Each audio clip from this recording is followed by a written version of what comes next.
Hello students. Last video के अंदर हमने डिस्कस किया था types of crystal system and Brevis lattice.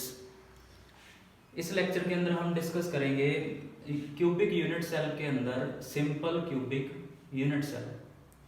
सबसे पहले जो क्यूबिक यूनिट सेल के लैटिस पैरामीटर हैं a is equal to B is equal to C, alpha is equal to beta is equal to gamma and all these angles are equal to 90। अब जो simple cubic unit cell है उसके हर एक point को discuss करने से पहले हमें क्यूबिक यूनिट सेल्स के बारे में कुछ इन्फॉर्मेशन चाहिए। सबसे पहले क्यूबिक यूनिट सेल के अंदर 8 कॉर्नर होते हैं जो मैंने ब्लू डॉट से रिप्रेजेंट कर रखे हैं। एक बॉडी सेंटर एक ऐसा पॉइंट है जिस पॉइंट से हर एक कॉर्नर की जो डिस्टेंस है वो इक्वल होगी।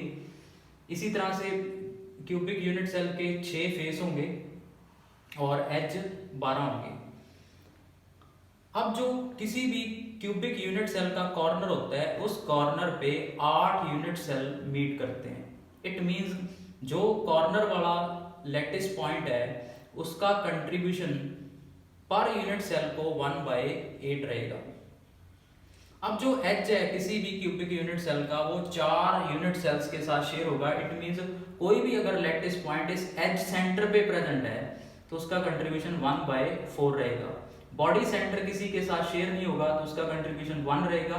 और जो फेस है वो 2 यूनिट सेल के बीच शेयर होगा, इसीलिए इसका कंट्रीब्यूशन हाफ होगा फेस सेंटर का।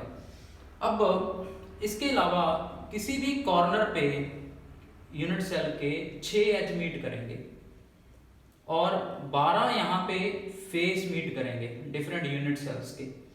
अब एक फेस अगर आप देखो क्यूबिक यूनिट सेल का तो उस पे 2 डायगोनल ड्रॉ किए जा सकते हैं। इट मीन जो ये पॉइंट होगा कॉर्नर वाला उस पे एक फेस डायगोनल आएगा। सो अगर 12 फेस यहाँ पे आ रहे हैं इसका मतलब 12 ही फेस डायगोनल मीट करेंगे और 8 बॉडी डायगोनल मीट करेंगे। तो हमें ये इंफॉर्मेशन चाहिए कि कॉर्नर पे 8 यूनिट सेल मीट करते हैं, 6 एच मीट करते हैं, 12 ही फेस डायगोनल और 8 बॉडी डायगोनल मीट करते हैं किसी भी क्यूबिक यूनिट सेल के कॉर्नर वाले पॉइंट पे। अब इस इंफॉर्मेशन के बाद हम डिस्कस करेंगे कि सिंपल क्यूबिक यूनिट सेल कैसे जनरेट होता है। अब कोई भी सॉलिड के अंदर जो लैटिस पॉइंट्स हैं वो क्लोजली पैक होते हैं और हम लैटिस पॉइंट्स को रिप्रेजेंट कर रहे हैं विद स्फीयर्स। अगर हम स्फीयर्स की स्क्वायर क्लोज पैकिंग देखें तो हमने स्फीयर्स को अरेंज किया एक्स एक्सिस पे, इसी तरह से वाई एक्सिस पे जो आपको ब्लू में स्फीयर नजर आ रहे हैं। अब अगर हम इनके सेंटर्स को ज्वाइन करवाएंगे तो हमारे पास स्क्वायर बनेगा। तो अगर ये लेयर आपके पास ए टाइप का है तो जब आप इसे वाई एक्सिस पे आगे बढ़ा रहे हो तो वो भी लेयर ए टाइप का है क्योंकि हमने एग्जैक्टली स्फीयर्स को एक दूसरे के नीचे रखा है। अगर हम जो ब्लू आपको नजर आ रहे हैं स्फीयर्स उस लेयर के ऊपर फर्दर उन्हीं के ऊपर स्फीयर्स के ऊपर एक और नई लेयर रखें तो वहां पे भी आपके पास स्क्वायर जनरेट होगा। और स्क्वायर आपके पास पीछे वाले ब्लू स्फीयर से आया और स्क्वायर ही आपके पास जो डॉटेड पोर्शन में ब्लैक है उनसे आया।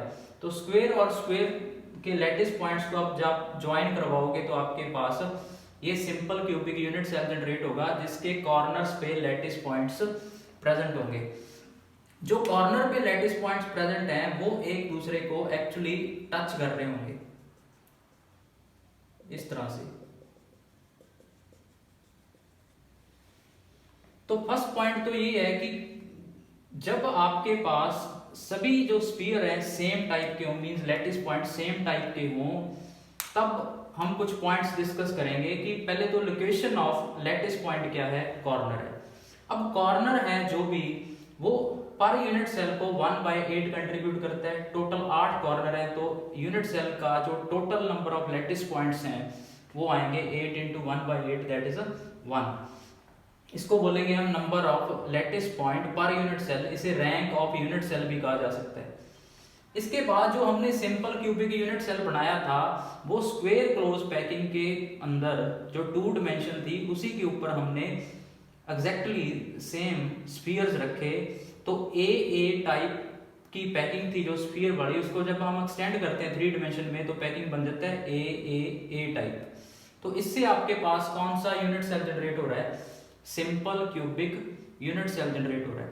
अब आप नेक्स्ट पॉइंट देखोगे कि इस स्क्वायर क्लोज पैकिंग के अंदर हर एक स्फीयर, 4 स्फीयर के डायरेक्ट कांटेक्ट में, अगर आप ब्लू वाले स्फीयर्स देखोगे, अब जब इसके ऊपर हम लेयर्स वाइज पैकिंग करेंगे तो इस गिवन स्फीयर को इस लेयर में 4 स्फीयर टच करेंगे, ऊपर वाली लेयर का एक स्फीयर टच करेगा और जो इसके लेयर बिलो होगी उसका भी एक स्फीयर टच करेगा।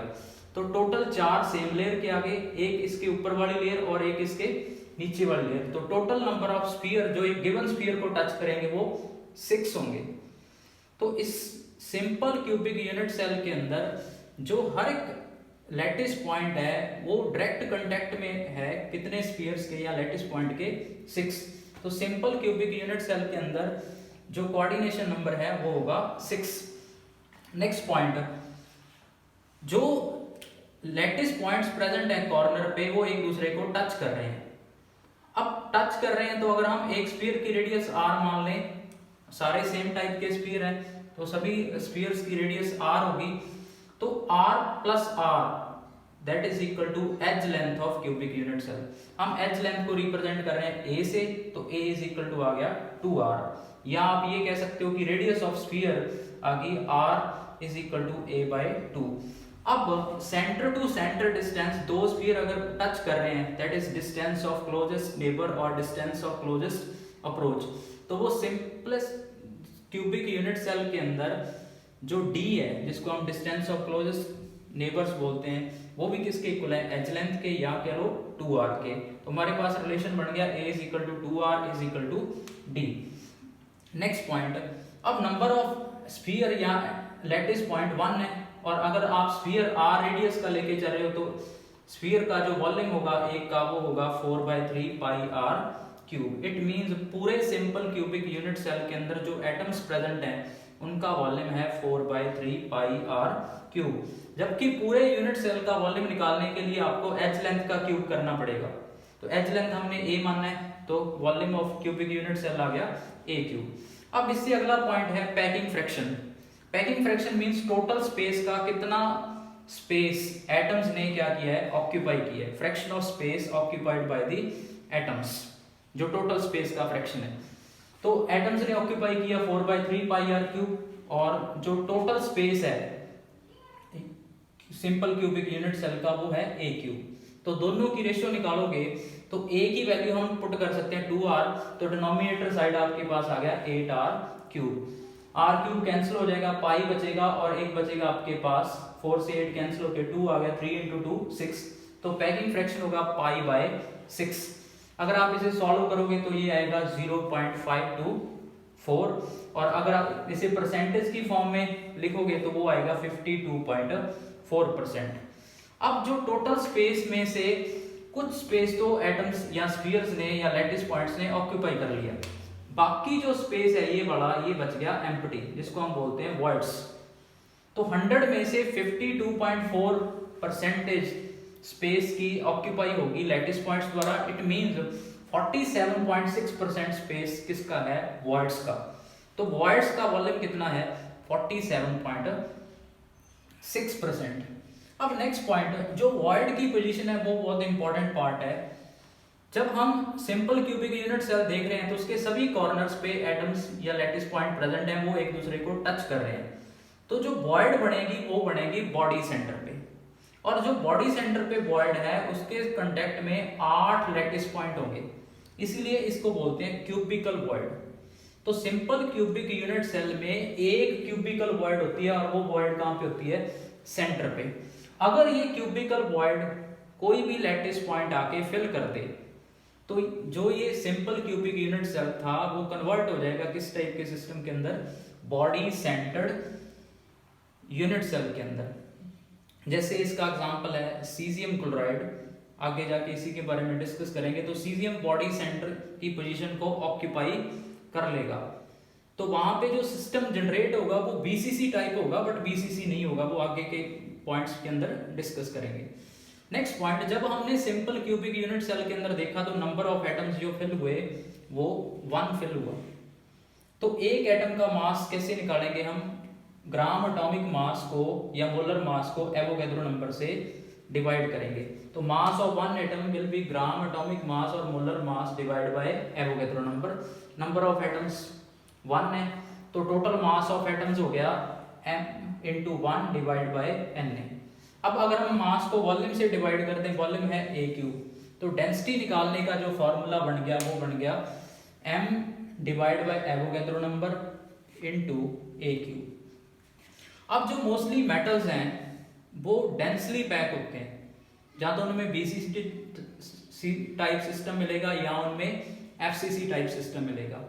बट एक एग्जांपल है पोलोनियम का, जो किस फॉर्म के अंदर एग्जिस्ट करता है? सिंपल क्यूबिक यूनिट सेल के अंदर। एक ही एग्जांपल है मेनली जो सिंपल क्यूबिक यूनिट सेल के सिस्टम के टाइप में एग्जिस्ट करता है, वो है पोलोनियम। अब उसके बाद जो नेक्स्ट पॉइंट है वो है अबाउट सेकंड नियरेस्ट नेबर्स और उनकी डिस्टेंस। अब अगर मैं इस पॉइंट को चूज कर लूं, इस लेटिस पॉइंट को, तो इस लेटिस पॉइंट के जो फर्स्ट या सबसे क्लोज नियरेस्ट नेबर है वो इन दोनों में से कोई भी आप सिलेक्ट कर सकते हो। तो ये इसका फर्स्ट नियरेस्ट नेबर है, तो इसकी डिस्टेंस तो है a के इक्वल। अब जो दूसरा इसका सबसे नियरेस्ट है वो ऐसा लेटिस पॉइंट है जो इस फेस के डायगोनल पे है और इस वाले कॉर्नर पे।